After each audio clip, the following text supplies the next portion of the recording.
Assalamualaikum warahmatullahi wabarakatuh. Selamat pagi Bapak, Ibu dosen dan teman-teman yang menyaksikan video ini.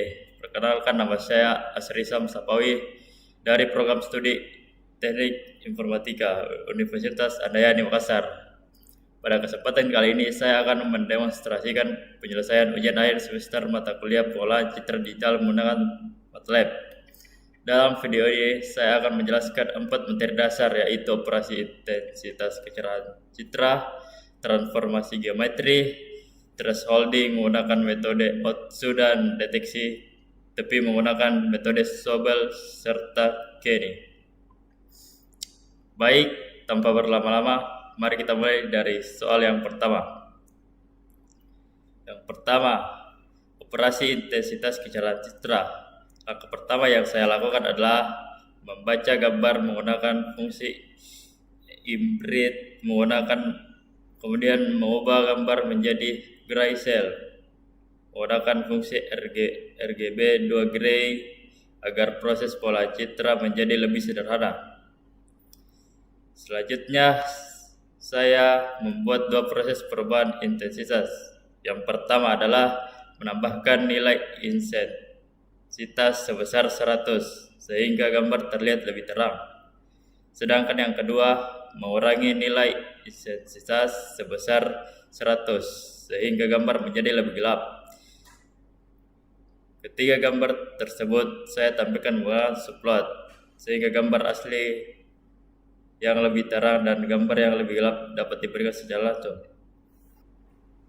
Dari hasil yang diperoleh dapat dilihat bahwa penambahan intensitas membuat seluruh pixel menjadi lebih cerah, sedangkan pengurangan intensitas membuat tampilan gambar menjadi lebih gelap.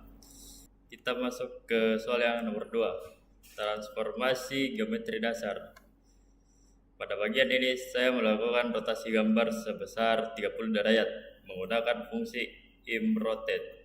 Setelah proses rotasi selesai, saya membalikkan gambar menggunakan fungsi flip sehingga gambar berubah seperti pantulan pada cermin.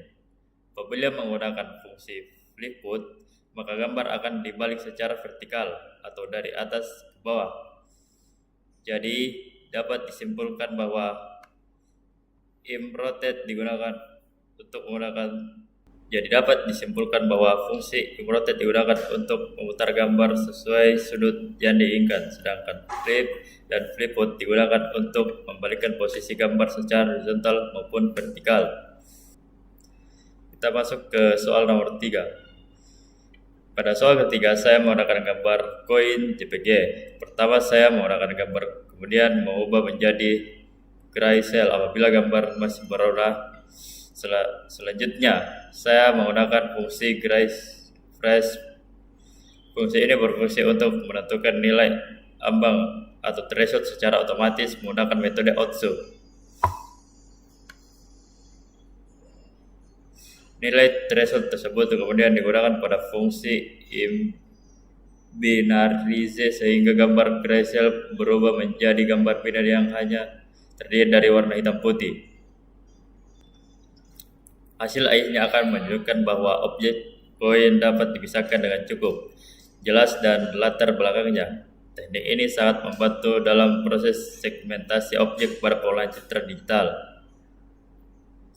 Selanjutnya kita ke soal nomor 4, deteksi tepi Sobel dan Kenny. Pada soal terakhir saya menggunakan gambar kepiting JPG yang sudah diubah menjadi gray cell. Kemudian saya menetapkan 2 metode deteksi tepi, yaitu Sobel dan Kenny menggunakan fungsi @g.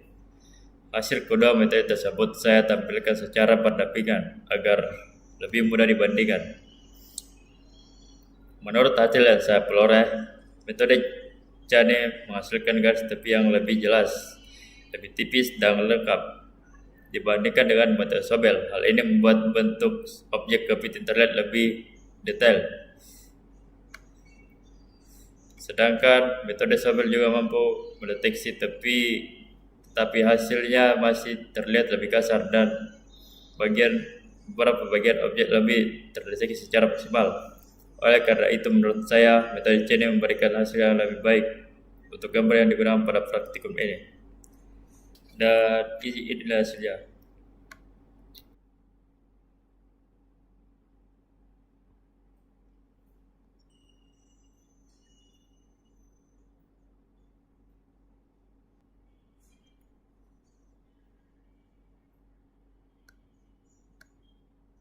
Metode saya jauh lebih gelap dan metode saya berbintik-bintik warna putih yang lebih terang dan latarnya lebih gelap.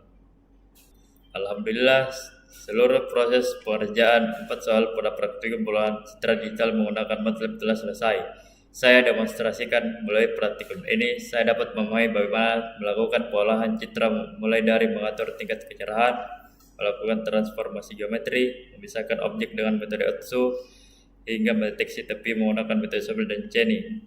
Demikian presentasi yang dapat saya sampaikan. Terima kasih atas perhatian Bapak dosen.